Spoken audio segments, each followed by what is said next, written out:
Hey everyone, Chris here. Thank you very much for tuning in. Today we're taking a look at this Star Wars Kanan Jarrus Big Figs figure by Jakks Pacific. Alright, real quick, let's go ahead and take a look at the packaging first.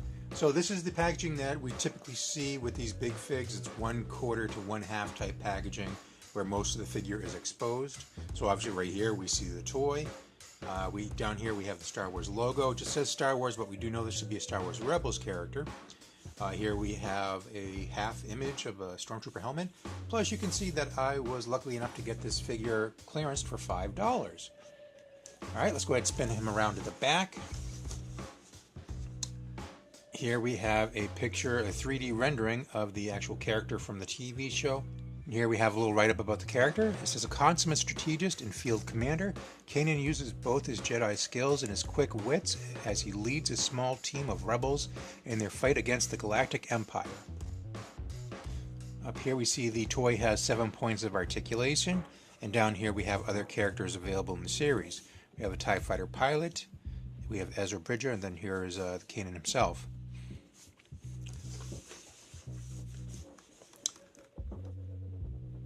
Alright, so let's go ahead and open this up and we'll take a closer look at the action figure itself. So, in regards to weapons, Kanan does have his lightsaber here. I'm not sure if this is... you can't take it out of his hand. I'm not sure if it is glued in place or if it's molded to the hand. It's tough to tell with this figure, as well as it was tough to tell with Ezra. There is enough give in the fingers. I think maybe it was glued into place, but I just can't tell for sure. There are certain areas where it seems like such a tight fit that it might be the same mold. I just don't know at this point. The lightsaber blade was packaged separately, so it's a matter of just taking that out of the packaging. And for assembly, we're just going to go ahead and slide it right into the lightsaber handle. Now the figure does have 7 points of articulation. It's the same articulation that we've seen pretty much in all the other figures. His head spins side to side, shoulders rotate, wrists swivel, and then you come down to the hips. The legs do move, but you can see you don't get enough movement out of them to really make them useful.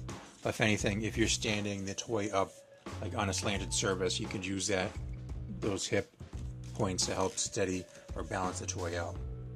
Alright, I had forgotten to do this earlier, so let's go ahead and get a measurement on this guy real quick. The packaging said that he was in fact 19 inches tall and not the 18 inches tall that I typically see. So grab the tape measure, and that measurement is accurate. He is 19 inches tall. Due to the camera angle, you may not have seen that. As I had mentioned before in other reviews, as much as I like the big figures, the one thing I don't like is that they do not scale well against each other. So here's Kanan. Let's bring in Ezra. Now Ezra is smaller than him, so that's good. But honestly, I believe Ezra should be much smaller than him. You can just see Ezra's head is much larger than Kanan's. So it just goes to show there's a scaling issue. I kind of think that maybe Ezra should be around here somewhere. So the scaling is off. That being said, I do like this action figure. They captured the Kanan character perfectly. I mean, they might have some sort of process where they just take the 3D model that's used in the show and transition it over to their mold making machines. But they did capture the character perfectly. I do have some damage here on the chest, and the paint's coming off. Like I said, I got this clearance for $5, so it's on the shelf for a while. So I just chalked that up to not necessarily a production problem, just the fact that it's been on the shelf forever. So it probably just got some wear bumping into other toys and being manhandled by all the kids. It has some nice paint apps here on the shirt, regardless of the damage. The pants, the belt, all painted. It's got a nice silver buckle there. And again, just the damage is probably because it was on the shelf for a while. But all in all, they did a nice job with the paint apps. So I do like this toy. He's going to look good on the shelf, scaling aside. If you have any questions, let me know down below. As always, I do thank you for tuning in.